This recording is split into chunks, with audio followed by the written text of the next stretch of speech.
Well, that was my mum's home and my paternal grandfather's home.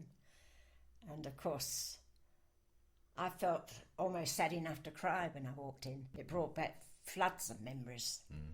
And of course, my father, who died when I was 10, I thought of him, and I even went to visit his grave, you know, later on.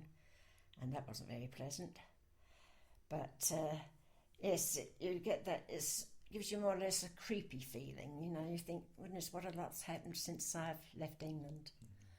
Because different relations had got passed on, and, you know, as I said, I loved visiting Gladys Thurgood. That was one of my particular school friends. She only lived down the road from Vida in Iverson Road.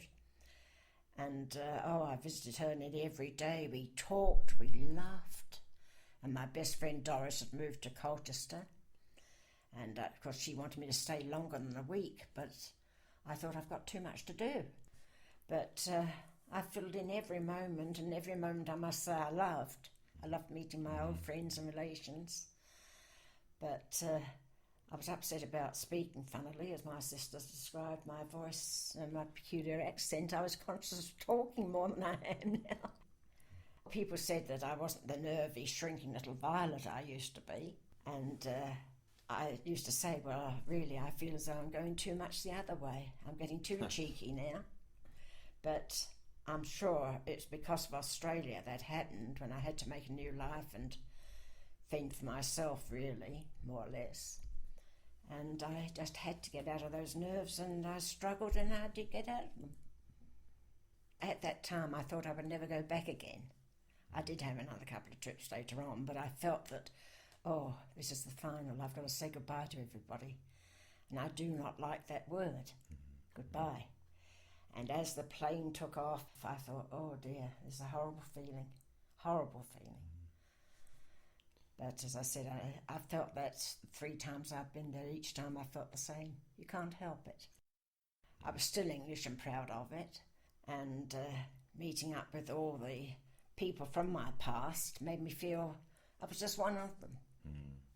That's how I felt, just one of the crowd, you know, just the same as I had been when I lived there. They looked on me as a foreigner.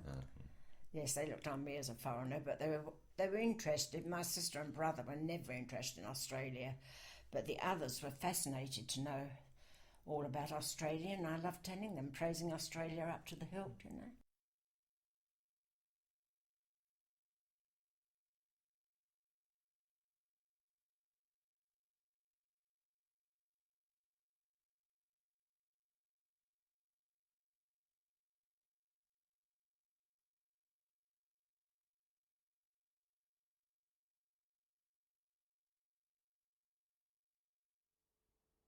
Maybe it's because I'm a Londoner that I love London so.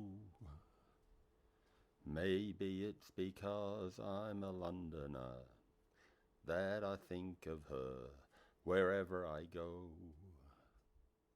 I get a funny feeling inside of me, just walking up or down.